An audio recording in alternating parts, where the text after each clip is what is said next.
Thursday, November You want to 2nd, move up here so you 2017 meeting of the Water Quality Management Committee will come to order.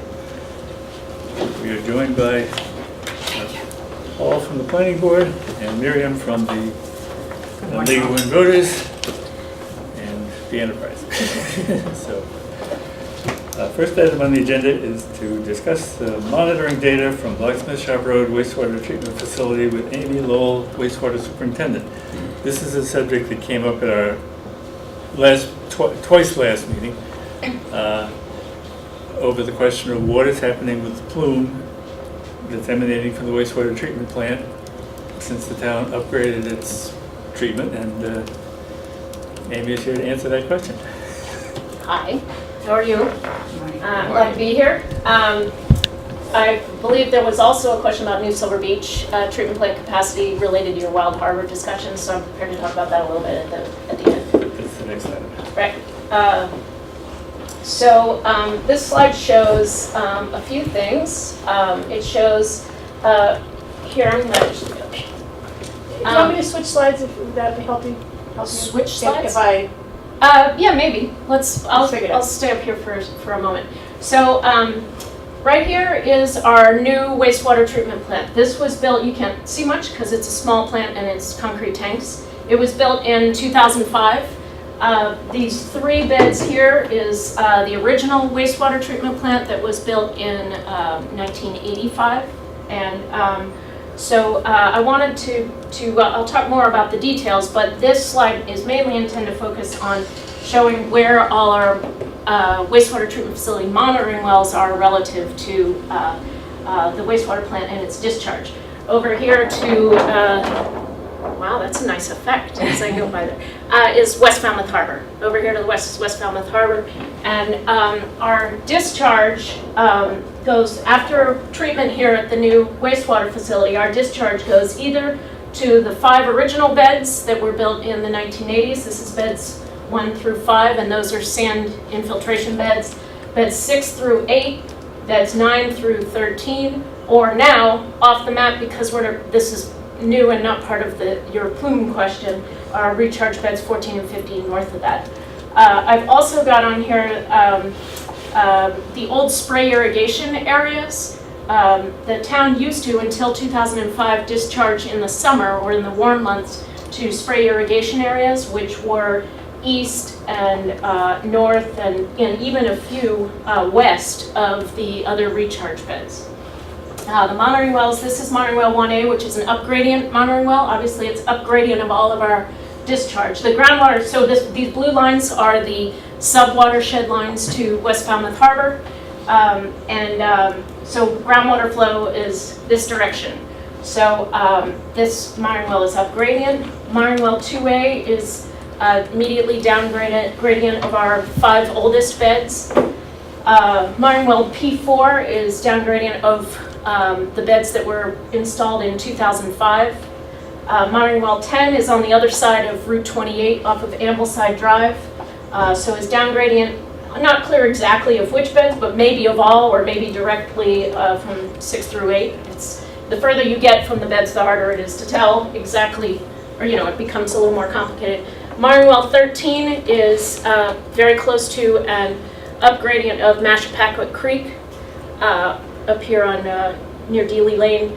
Monitoring well 19 is immediately adjacent to West Falmouth Harbor and is our furthest west monitoring well. So I will talk about the data from those wells. Monitoring well 1A, as I said, is our upgradient or our background well. The idea is to show what background concentration is without the influence of the plume. So the concentration of the nitrate is low, but not always non-detect, not always below detection.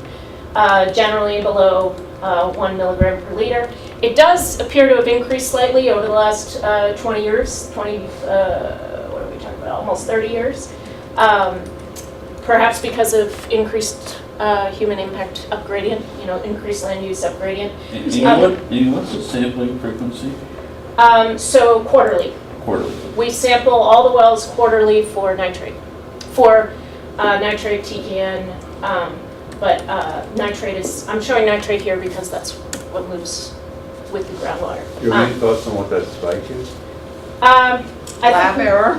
perhaps, or there, if you, as I go through all these, you'll see that there is variation over time. And yeah, it could be, well, I think what I would look for more is trends than individual data points. So all of these graphs will be structured this way. The y-axis is nitrate concentration in milligrams per liter. X-axis is, of course, time. And then I'm just going through the 6 monitoring wells. Monitoring well 2A is the one that I said I showed was very close to beds, the oldest beds, 1 through 5. It's about 200 feet down gradient from those oldest beds. It clearly was very influenced, directly influenced by the discharge from the old wastewater plant. And what was the date of that, I'm sorry? The What's- oldest bed started in 1985? So the beginning of that first sampling event is 86. So I think, I haven't looked back at that original date, but it looks like the discharge started in late 85. So obviously it was influenced greatly by the old wastewater plant. The initial concentration was below 2, and then it spiked immediately above 8 and bounced around, but got as high as a little less than 12 milligrams per liter. The discharge from the plant that was operating in the 80s it did very little to remove nitrate, so it was almost influent concentration as high as, say, 30 plus milligrams per liter of nitrate. So what you see in the groundwater is almost, but not quite, what's coming into the plant and therefore out of the plant. You can see here that the concentration of nitrate has clearly decreased over time since the end of 2005 when the upgraded plant began operating. The nitrate concentration has been less than 3 milligrams per liter since 2010. So here's a 3 milligram per liter line. And so in the last 7 years or so, it's been less than 3. So this is a very close monitoring well, so it's good for sort of seeing, it's a little easier to see on the close monitoring wells what's going on because there's less, it's more complicated the closer you are. There are fewer other factors like dispersion, like mixing with other groundwater, a little less history to look at. And Are you what, still discharging to that one? We discharged all the beds. One of the things I'll talk about at the end of the presentation is how complicated it is to really look at this and to draw conclusions from it. Particularly, the more wells we look at, the more you'll see it gets more complicated. So there are a lot of factors to consider when and looking. what depth? So I did not include depth on this, Okay. but yes, depth is one of the factors that influences greatly, of Yeah. course. You can miss the plume entirely Yes. if you put it too shallow or too deep. Obviously, this well's within it sees the discharge into our Certainly. infiltration Right. beds, right? Yeah. So this well is appropriately sited and screened for catching our effluent impact. Monitoring well P4, I'll go back up to the beginning here. Monitoring well P4 you see is up sort of north down gradient of our 5 newest beds. And this one I think actually is quite helpful to see because what you see is that before 2005, sort of like our background well, the concentration is low but has these little spikes in it.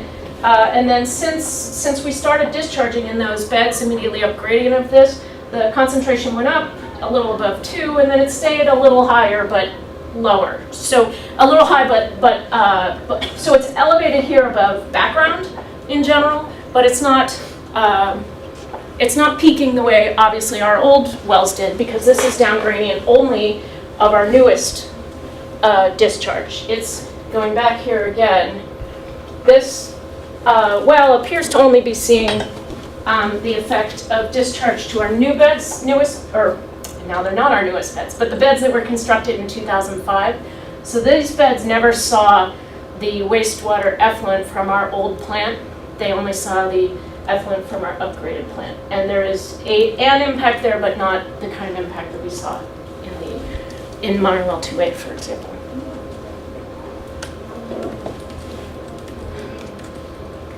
So that's P4. So does not appear to have been influenced by discharge from the old plant. not 100% clear. So Myron Well 10A, let's go back and look where this is again. Excuse me, I said 10A, it's 10. It's on the other side of Route 28, off of Ambleside Drive, so this is sort of in the backside of, what's this called again? Craggy Ridge. Craggy Ridge. And as you can see, the groundwater is moving this direction. So this well, you can't know exactly what happens within that travel time. There's some mixing and dispersion and stuff that goes on in there, and there's increasingly diving into the groundwater. But clearly, it's downgradient of our discharge. And so it could be affected by any of our old beds, and also, of course, any of our beds from the oldest to the newest, plus the spray irrigation. It is about 1,700 feet down gradient of beds 6 through 8, which are sort of those central beds that I showed you. It's clearly influenced by the discharge from the old wastewater plant, as you can tell by a couple of those peaks. But it does have a variable history. So this one is a little less straightforward to look at. The nitrate concentration has been less than 3 milligrams per liter since September 2015, which is about 10 years after we began discharging from the new upgraded wastewater plant. And it's been less than 1 milligram per liter for the last year. So, we don't have, an extended period to show that the improvement is consistent. We obviously will have more data. And after 5 years, we'll see how this tail of the graph looks. But it certainly appears over the last few years to have improved and showing a positive trend. Monitoring well 13 is about 2,900 feet, almost 3,000 feet downgradient of beds 9 through 13, which again were our beds built in 2005. It's likely or potentially downgradient from our other older discharge as well. It's immediately east or right next to Mashapaca Creek, which is a tidal creek that flows into Snug Harbor and into West Falmouth Harbor. It has low and also variable nitrate concentration, not, to me, runoff and all that. So, my conclusions were that, the evaluation of the groundwater impact of the wastewater plant discharge, excuse me, over time and space is complicated, of course, by many factors. The two closest wells are clearly influenced by the discharge from the old plant. This is Myron Wells 2A and 10. But they have cleaned up significantly due to the cleaner discharge from the new wastewater plant.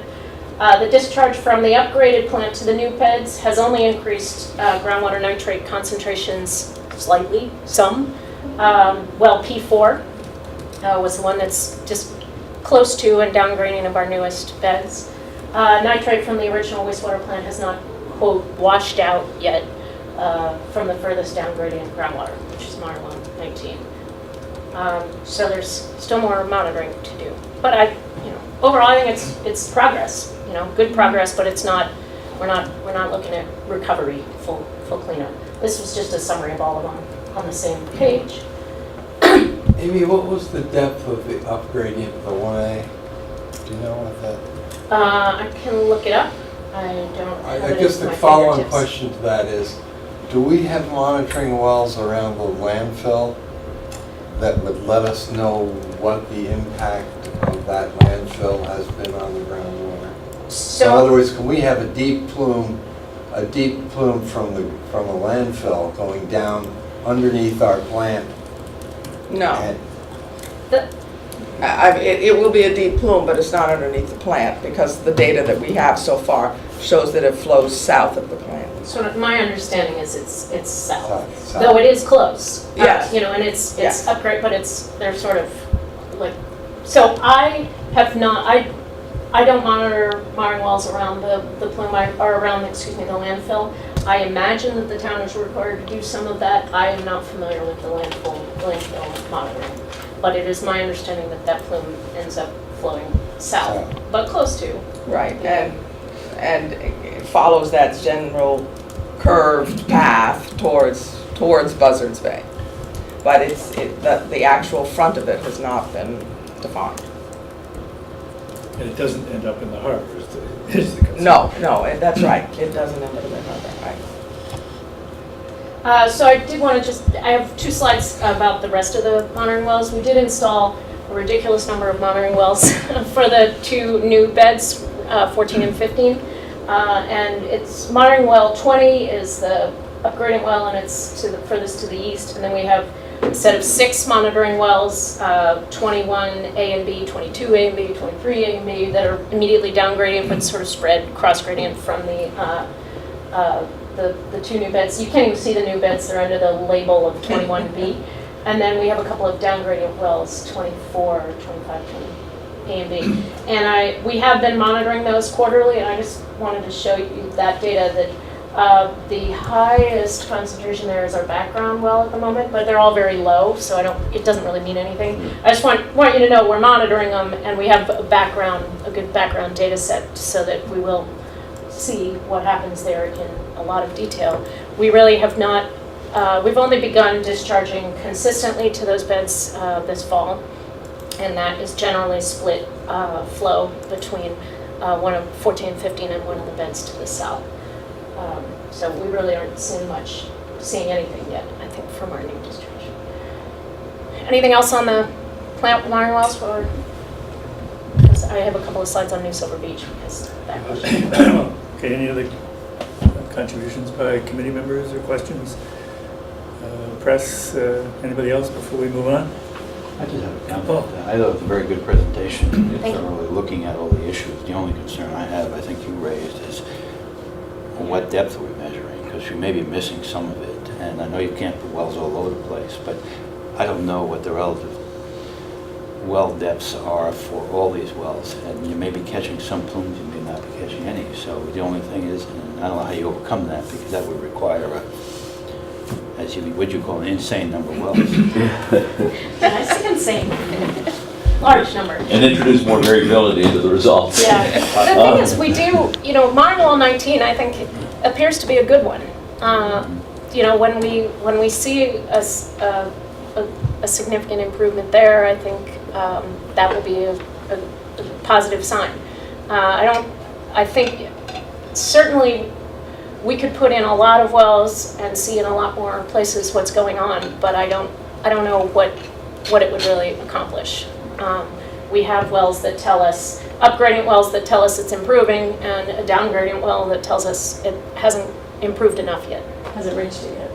Yeah. Well, the reason I raised the issue about the depth of the plume when it got to the edge of the harbor was if a lot of the, and again, you said the engineering stuff says it does end up in the harbor. My concern was if it didn't end up in the harbor, then we really have to push really hard to clean up the immediate septic systems within a distance of the harbor, because all of that's shallow and doesn't have a chance to attenuate it all, and the plume is right there. And I'm just thinking. Well, I think the other fact, and because we've talked to the Buzzards Bay Coalition about this, is that before the wastewater treatment facility started discharging, West Falmouth Harbor was clean. After the discharge, the plant created the problem in West Falmouth Harbor, and that was sort of unequivocally true, which means the discharge is getting to the harbor. I mean, before the development, before Craggy Ridge. So we see empirically that the discharge from the plume is getting to the harbor and causing the impairment. So the theory that it's going underneath is probably unlikely, because it wouldn't have created the problem in the I'm first just trying to place. figure out what forces under there would then cause it to come back to the surface. Lack of pressure. I'm trying to figure out. Matt, we're here to explain, but it's a lack of pressure. And we went through this exhaustively when we were looking at PRBs with CDM Smith as well. Right. Okay. Steve? I thought it was a great presentation too. And there's one neat thing that you didn't point out that's in your data. If you go back one slide, or the one with 6 there, the 2 middle ones, you can see the peak in the upper one has moved to the right in the lower one by just the right distance. Look at that. At the speed that you expect. Showing that isn't science wonderful? You're so good, Steve. I think if you do the And the slide was only on for a few seconds, so I couldn't do the math, but I think it comes out exactly right. Could someone explain what you just said to me? Yeah, the snake swallows the mouse. You see it go along the snake, okay? And in the top, the snake is facing to the left. 2A and 19. Okay. The two in the middle. Okay, down. See, just sort of average the top one in your head. Uh-huh. You see the sort of the overall peak Yeah. is at about what, 1994? 94. Yeah. And the overall peak in the other one is 06, so that's 12 years, Okay. right? You estimate 400 days per year. Everybody knows that's how many days there are in a year, right? You get about 4,800 days. And the distance is 200 feet to 3,700 feet. And of course, I didn't use the right number of days in the year, so it comes out about right Okay. For 10 years, for 12 years. for 12 years. Okay. All right. Good thing you're here. Follow the mouse. It's a and the great snake. thing. Yeah. That's a good one, Amy. Say that. Swallows the mouse. Any further comments, questions, or insights before we move? Thank you, Amy. Yes, thank you. She's not going anywhere. How about We're going to switch seats though. She's Wow. here for our Yeah, next we can item. So do you want to wait on the new silver? Yeah. No, we're doing it. conversation? We're doing it. I'm going to Wait talk a first few and minutes. then. Sure, go ahead. Okay. I need to send you that. Item 2 on the agenda, discuss get rid of the this? draft scenarios for achieving TMDL compliance in Wild Harbor Watershed. As the committee knows, and the public who's been watching knows, we've been going estuary by estuary along the west coast of Falmouth, looking at each one in terms of how much nitrogen has to be removed, what the most practical and cost-effective ways would be to remove it, and we are now here looking at Wild Harbor. Yes, we are. Here we are. As we may or may not remember, Wild Harbor is on the west coast. Let's make sure I got this right. There it is. This is 28. This is Bellamy.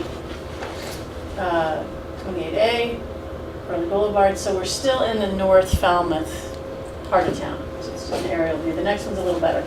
This is the Watershed. There are a few features on this. This is the Wild Harbor Watershed. This does not show up as well as it does on my screen, but this is the GIS, and this shows Ballymead Golf Course. Golf course is here and a little bit here. These are just important features to keep in mind as we go through the nitrogen loading. This is the the new Silver Beach wastewater treatment facility, which we will talk about. It's a That's collection a system. Seward area. That's the Seward area, and then That dot. the dot up here is where the discharge site is. So collection system, discharge site, and plant is about there? Right. A little north. But yeah, Yeah, approximately. right around here. Where it says the William plant is. Yeah. We looked already at Merganset, which is up here, and Fiddlers and Rands. I think an important feature of this particular estuary is we've got Wild Harbor here, and this is the Wild Harbor River. And that's important because as we look at, I'll show you, as we look at the nitrogen loading, there are two distinct areas, and we'll get to that in a minute. So just, this is a close-up, good, I did this. There's a discharge site, there's the plant, there's the pipe, and this is the Seward area. And it was Seward for public health reasons and public health reasons alone. There was, John can wax poetic about this. There are, and this is according to the MEP report. So we're in a universe of the Massachusetts Estuaries Project, and what we're trying to do is understand nitrogen loading in that universe. And what we have here is a facility that was built after the MEP report was written and submitted. And so in our calculations, what we're trying to understand is what nitrogen removal does this facility give us in the MEP world? Like, what did they count beforehand and what do they count after? So what the MEP says is that will be 201 residential properties served, and they estimate a certain kilogram removal and a certain water use. These numbers are not necessarily correct in reality, but they are correct when you look at what the load was in the MEP universe and what the load change would be if you count this newly Seward area. Does that make, oh, okay, good. And just so we know, there's about 1,500 parcels in the entire watershed. These are the sentinel stations. There's two of them, actually. There's one in the harbor, and then there's one in the river. This is the Sentinel station, but there are two main stations, because they're very distinct sub areas. There is an influence, obviously, of this into this, of the Wild Harbor River into Wild Harbor. But with the Sentinel station up here, I don't think that Wild Harbor River is influencing Wild Harbor. I mean, that just doesn't make sense. And we've got our favorite, our favorite bathymetry gradient graphic, which is very helpful. I think it's important to note that even though that's blue, it's still 5 milligrams per liter, which is too high. The standard here is 0.35 milligrams per liter. So even though it's blue, and blue is our favorite color, we do have a problem in this estuary. We clearly have a huge problem in Wild Harbor River, and it's because there's much less flushing. I mean, look at the systems, right? This turns a corner and goes up here. But neither one of these are low enough to be considered unimpaired. They're both impaired. And Wild Harbor River is also closed to shellfishing because of fecal and other factors. So this is not a clean estuary on a couple of levels. So that is important, because when you look at the present loading and the target loading, and then what we have to remove, we do have two distinct areas. We have the harbor and then we have the river, and we need to remove 2,100 kilograms from the harbor proper and 643, 600, 700 from the river area.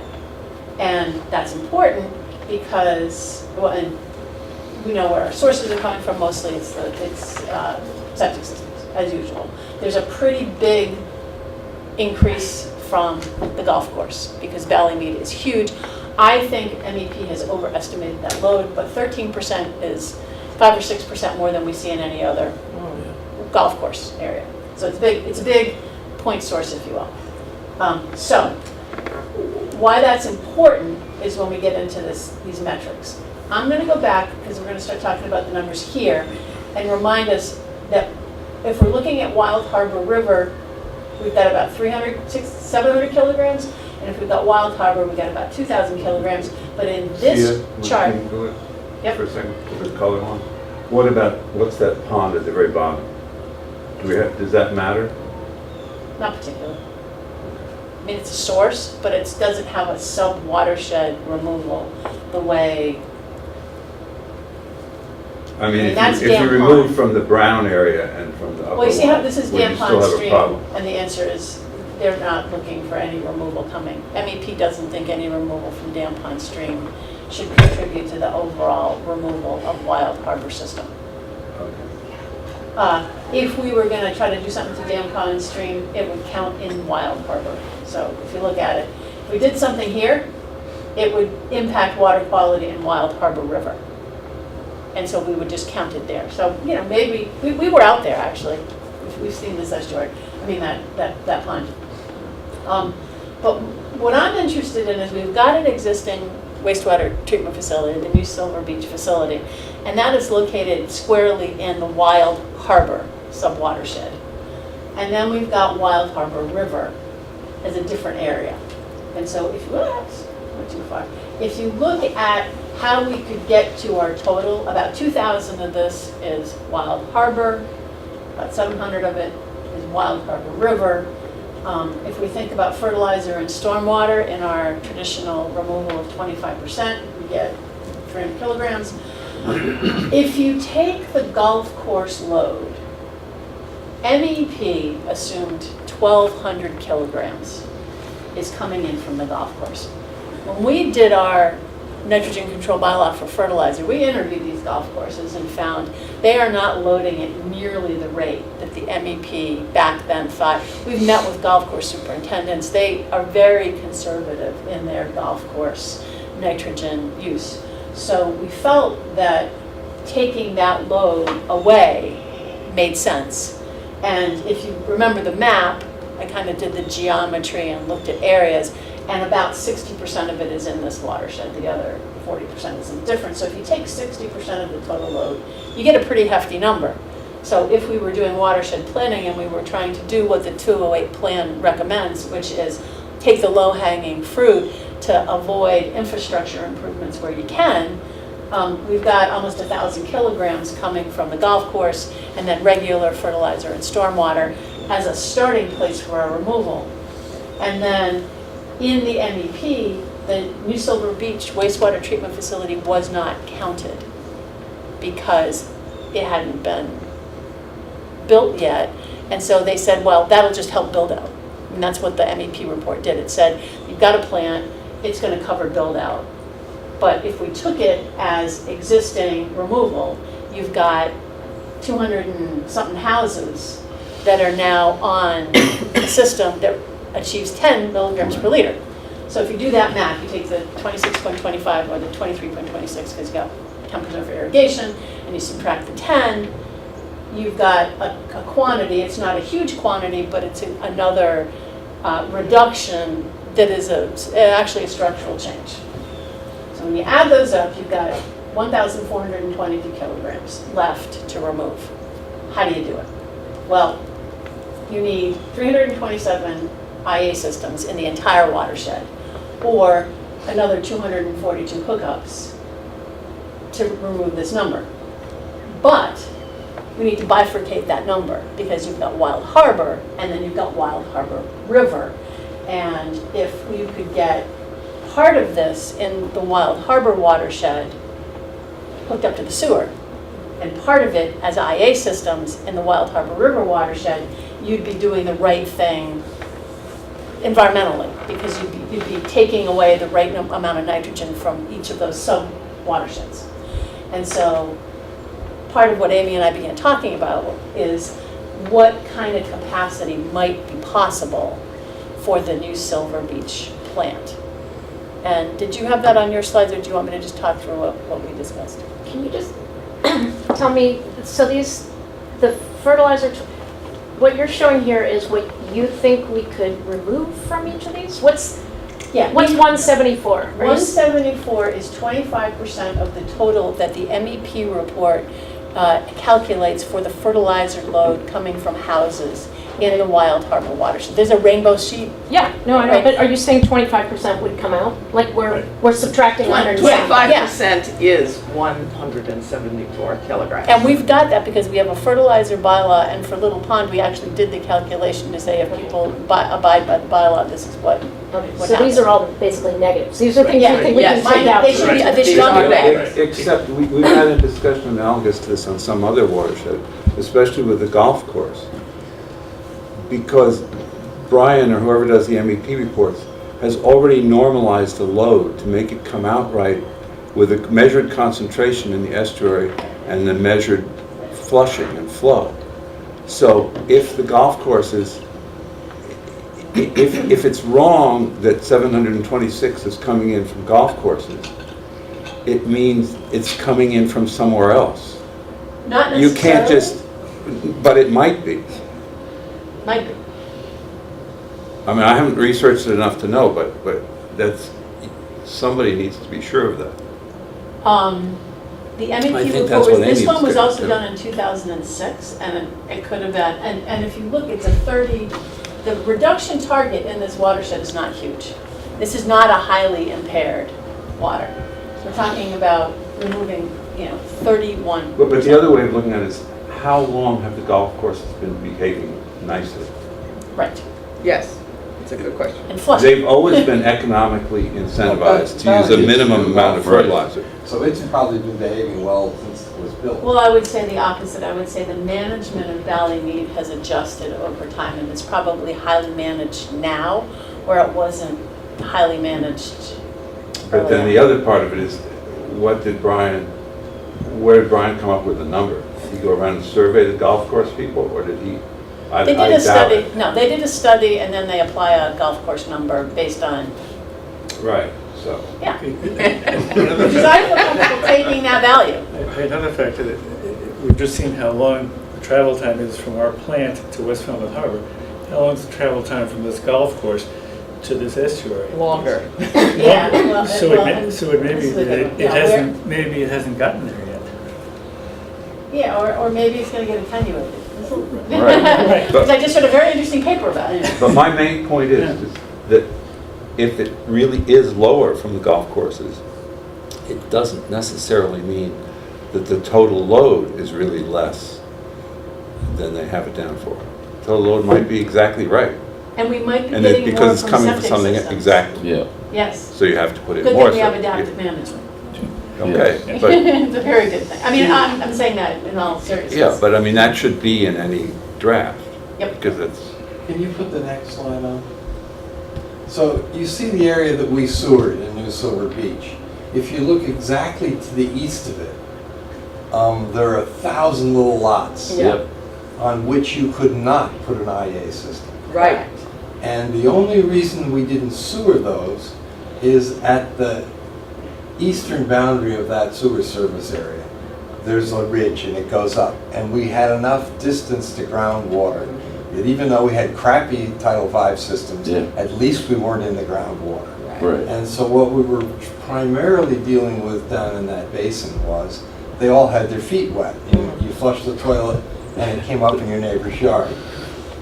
But if you look then at the little bit of the inner Wild Harbor, Right. there's a marsh. You see in the middle of our sewer service area, Yes. there's nothing, there's a big marsh. That marsh is connected by a pipe right into that little basin.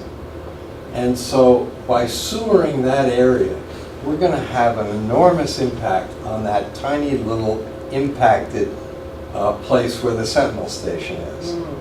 And so, you know, I anticipate that we're going to clean that little basin up and that Sentinel station pretty quickly. Just from that sewer. Has any monitoring been done, I mean, on that area since the system was installed? Well, I'm sure they're Although continuing. Wild Harbor water quality monitoring Well, continues. that's true. And what Brian has found is that there hasn't been a substantial difference since the MEP. I mean, that's what, But have they been doing that little inner basin? they have been doing that little intervention. I mean, there's the monitoring station is, Well, I mean, I expect that that's going to take a while to clean up. I mean, the whole area was a sewer. that's an interesting point. That is a Buzzards Bay Coalition site. That is not an MEP site. And we should go back and look at the data. Right there. No, I can remember that. We should look for the next time at the Wild Harbor Buzzards Bay Coalition data to see.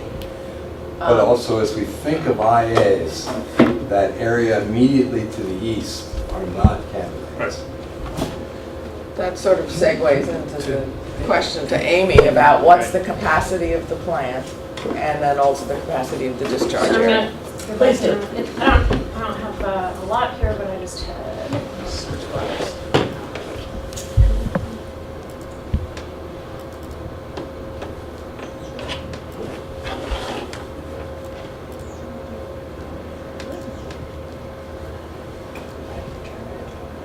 Whoops. So this is the same slide you showed before. The new Silver Beach wastewater plant began operating in 2009. It serves about 210 properties, residential homes in New Silver Beach, plus the North Falmouth Elementary School, which is right next to the plant. It has a design capacity of 60,000 gallons per day. The flow varies to the plant, varies tremendously. That sewer area is very seasonal. There are almost no year-round homes in that service area, and that's part of the reason that the school was tied into it, was to provide some year-round flow for that wastewater plant. This is a graph of the flow to the plant, but it's actually effluent flow, but effluent equals effluent. Has a pattern. Right, there's a distinct pattern here. So from startup through this fall, you can see the summer and the winter flows. You can see that the winter flow, which is obviously the low point, has shifted upward slightly. So we are getting an increase in either infiltration, or what I would prefer to imagine is an increased occupancy in the winter. There has been some redevelopment in New Silver Beach and some winterizing of houses, and I do think there are a few more people spending more time there in the winter. So our baseline is, our average in the winter is now 10 instead of 5,000 gallons per day. But 5,000 gallons per day For perspective, it's like 3 septic tanks worth of flow. So you can imagine in the winter months, the flow coming from that service area up to our plant through the pipes is only the equivalent of a few septage trucks worth of flow.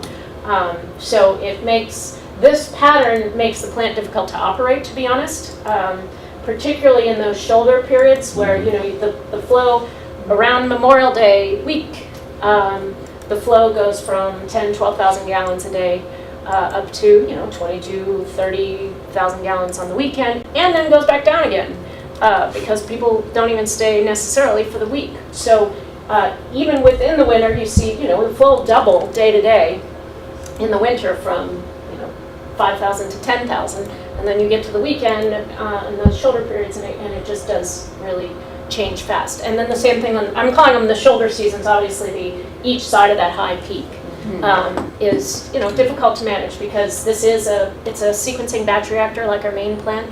So it's a biological system, and the operator has to get the bacteria populations in there working fast and growing fast to accommodate the increased flow. So he does a great job with it, but there have been periods where it hasn't achieved the removal we want in those shoulder periods in particular. But the main point here was, you see your question was about peak, was about capacity. Yep. You see the highest peak we had was about 41,000 gallons per day in the summer. That's a 1-day peak. But the design of a treatment plant and its the whole wastewater system has to be designed to accommodate peaks, right? So really, I would assume that we have to say that right now we're using about 40,000 gallons per day of capacity. So we theoretically or possibly have up to 20,000 gallons per day of capacity if you say, well, our design capacity was 60 and our max flow has been 41, we've got almost 20,000 gallons per day of capacity. I don't want to guarantee that to anyone for a lot of reasons. I would definitely want to, before we talked about sending any more flow to this plant, I'd want to do an engineering evaluation, reevaluation of the plant, looking at what we have in terms of volume and volume of treatment tanks, capacity of the aeration system, capacity of everything there to accommodate additional flow. And I want to talk with the chief operator. Our treatment plant site there is tiny. It's a very, very small treatment plant site. So where a lot of treatment systems are accused of rightly being way oversized, this is not one that was way oversized. You see, we do, because of the seasonal flow, we have a lot of capacity in the winter that is not used. But in the summer, we're up to 40-something at peak. So it's, there is excess capacity there, but it's not overbuilt. Adding year-round flow would obviously be more helpful to our treatment plant operations than adding additional seasonal or peak flow.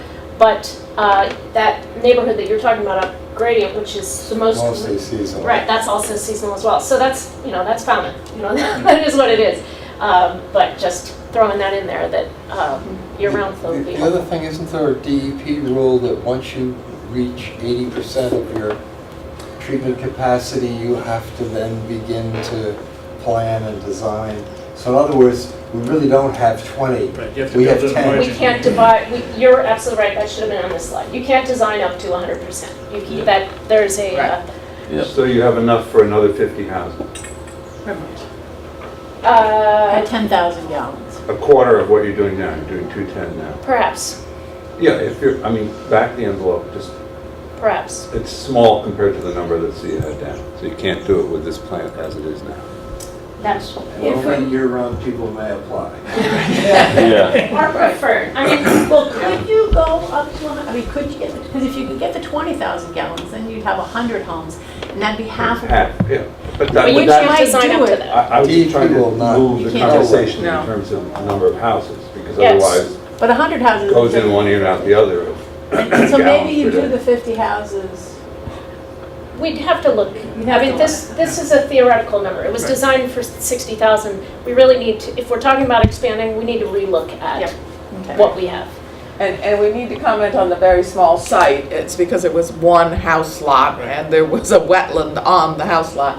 So it made things very difficult to cite. But it was under the presumption that there would be no facility on the school property which directly abuts it. So that would be revisited in terms of site, because there is actually a great deal of land right next to this site, not owned by the town, but it's under the jurisdiction of the school. But then there again, the discharge site Well, is where, I mean, directly to the south, which is school property, where we originally wanted to put the plant, is not probably acceptable for recharge.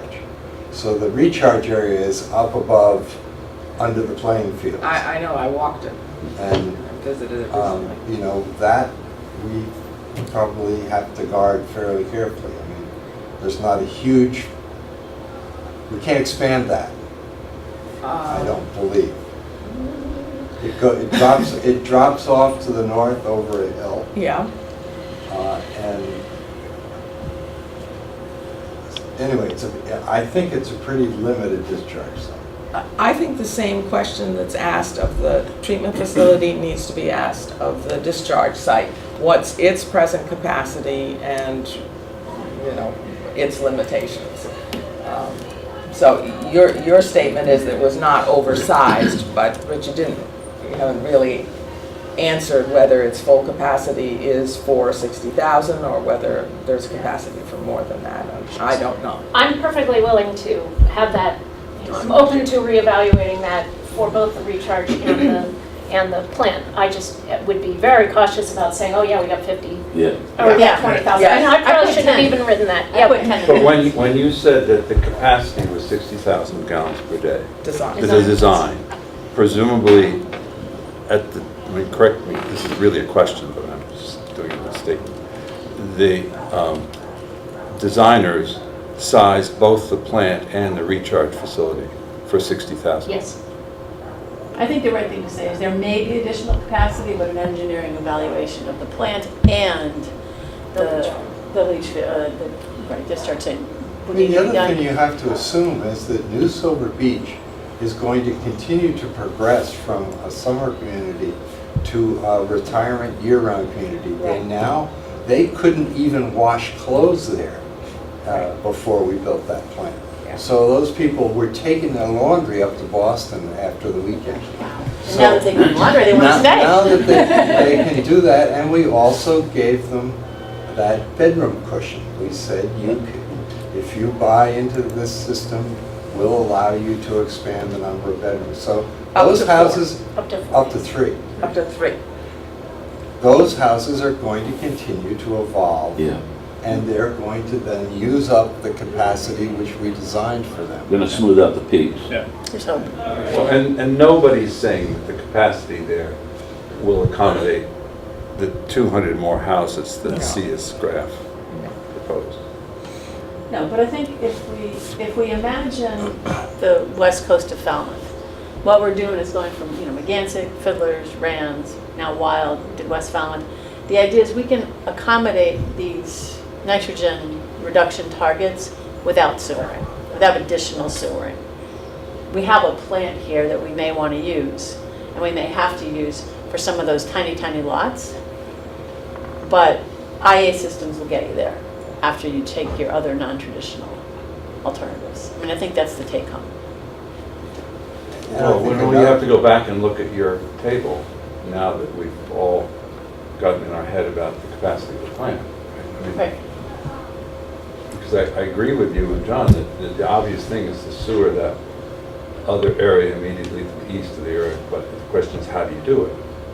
And you might have to do something different to the plant, but it's an engineering Right, study. right. You're not going to run a pipe from the wastewater treatment facility all the way Right. there. I think that's what I'm saying. Well, So I just, and I think as that marsh washes itself out, we may solve that problem right at the Sentinel Station in that little teeny basin. we may have fixed it already. Yeah. And I'm going to check that. It's like, Yes. That's a good one. That's why we talk. We like So I that. just want to let everybody know, we have to be out of here at 10 o'clock. Okay. Because then we have a half an hour. Was there one more slide with data, monitoring data?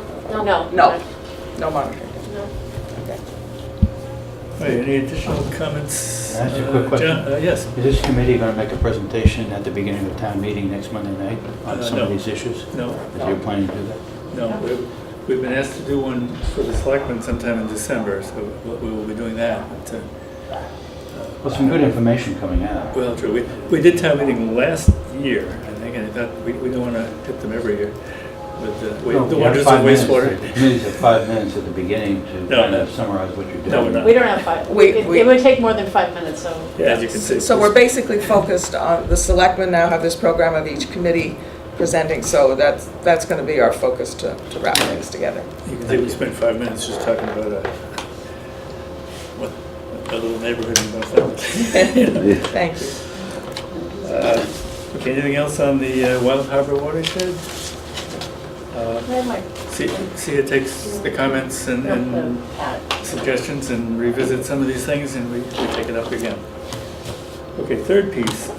Some of you were not at the Mashpee joint meeting 2 weeks ago, where the Quashnet Unicus report was presented by Brian Howes. I guess half of us were. We've sent that around, so everybody got a look at it. The gist of it, to summarize it in colloquial language, is that there were no magic bullets. They looked at several things that people thought were likely to be a major assistance in cleaning up that, and found that they really weren't. The shellfish was not going to be the answer. Dredging, there was only one spot where dredging might have made a difference, and the difference was going to be fairly small. The others who were there might be able to elaborate on that, but the gist of it was it's a source problem. Right. And the source is in Mashpee. Yeah, the problem's in Falmouth and the source Is in is Mashpee. in Mashpee. Yeah, it was a very disappointing presentation. Like, people went in thinking, well, we'd find something that would fix all of this. One of the things is this spectacular increase, 31% increase in nitrate loading in the thing, and Brian and other people, I guess, thought it might be due to a gap in a berm that developed years ago. The timing of that is like decades ago, right, I believe? No, it's more recent. But Sia made a very interesting observation, which I hope you will again. I will state it right now if I can remember exactly what the numbers were. So it is a 30-something% increase, Yes. but it is a tiny actual number. Right. It's 0.20 Yes. to 0.26 milligrams per liter. So frankly, I don't think that percentage increase is actually significant, because the 0.26 is below any threshold. 0.35 is considered healthy. Right. So if you're at 0.20 and you go to 0.26, that's within the margin of error of your measurement, frankly. Right. So I don't think that is significant because of what the real numbers are, because they're below the threshold, and because it's a 100th place. Right, but at the same time, we have horrible conditions. The whole estuarine length, the Unicus and the Quashnet. To begin with. Right. Right, so I see a third increase in it. If we say that it's the nitrate loading that's causing the problem, and they're documenting a third increase, then I would not, I think at that decimal place. I you'd have agree to with your look at the small number thing. Standard deviation, I would just. Brian Howes did say the problem is at the source. Right. The sewer commissioners did not dwell on that. right, And the audience was there with the preconceived belief that the increase in the shoaling, some boulders that had fallen into the stream, that those were the problems. And he showed very clearly Right. from the tide data that there is no retardation, as the volumes that are flushing in and out are exactly the same. I think So that's really important. Well, at least one of the Mashpee sewer commissioners was standing up there and saying, with his body language and his tone of voice, the way I took it was, he said, so it's sewers, in other words, and what Yes. implied was, as I've been telling you idiots all along. yeah, That's right. You might have read him right. Yeah, right. And so there is a lot of interest in shellfish in the Wacoit area that is within the jurisdiction of Mashpee. But this is one area where that's not going to work. Right. And it's end of story. Yeah, I think Really. that's the key. And figuring out what you can't do is really valuable as well. Now, it's worth mentioning, this study was the first of many joint efforts that we're going to be engaging in with Mashpee. Right. It came about because it was the top of Mashpee's list of things to do. They were quite convinced that there was a magic bullet here and that Falmouth was dragging its feet on the matter. We actually worked with them. The town contributed money. Both towns contributed money, and two private conservation groups Right. contributed money And the collaborative. to pay for this. And the collaborative. And the put in collaborative. So money it was truly a collaborative effort, and we were happy to work with them on it. We're going to be working with them a lot more because we do share Wacoit Bay, but this was the first of many joint efforts that we'll be undertaking with Mashpee. Right. And there doesn't appear to be any additional follow-through, just place on file. Right, not from us. There's Right, nothing for not us in from us. Falmouth to do Right. about this. No. Brian House said there was a nominal 30-day comment period, so I think we should respond and basically just set a deadline, and if anybody has any comments that should be forwarded to Brian, then get it to see it to put them all together. And I just, since we're missing two members, I think that's a notice that should go out to everybody, and I'm gonna take one more week or something like that and Sure. call it the deadline so that we get this finalized and move on. That makes sense to everybody. In a week, you get a chance to look at the report, send Sia any comments, and she'll package them up and forward them to Brian. We're done with that. Any other comments on the question of Noricus? A report of members and staff. Ron is not here, but he forwarded to me, and I forwarded to you, the question that he had about the electrical use at the plant now that you're getting input or discharge flow from the Heights and Mara Vista. Has the electric bill changed? We get, so the short answer is no, not really.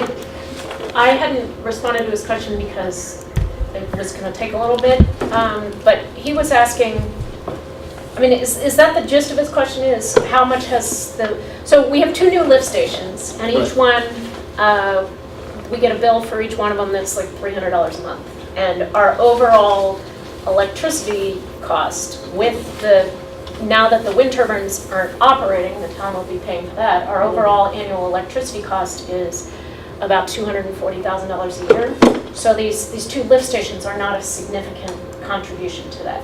And I don't think they will be a significant, that flow will affect the electricity use at the other downgradient pump stations, or downstream pump stations, but it's not a major impact. The electricity, his number to start with was not correct. He was saying that he estimated 75% of our electricity use is in pumping up to the plant and 25 at the plant, and that's not correct. It's more like 60% at the plants and 40% pumping. So, Wow. I mean, I didn't spend the time to calculate it exactly, but it's at least that. Okay. Any What other- do I say in the minutes? Question on electricity use at wastewater treatment, so lift stations Did are not a it significant- increase? He Has wants an to know if increase, the and electrical- we have two new pump stations, and each we get a bill of about $300 a month for each of them. I think of it in money, but that is not a significant fraction of our annual or monthly electric cost. Okay. Any other report of members and staff?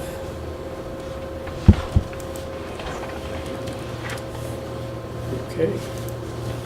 Our next meeting is... Let's vote minutes. Minutes, right. Minutes of 10:05 and 10:19. They've all been sent around. Everybody's had a chance to look at them.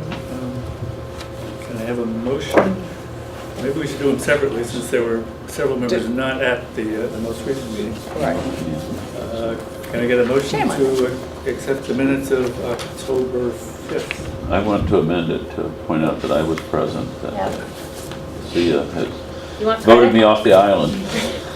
I think it's because I took it from the one that you were not there. Okay. Right, I missed the one before. Sorry about that. Okay, there's the amendment. That's Okay. 10-5, right? Yes, And I'm gonna any- add you in right now. Any thank other you. corrections or additions?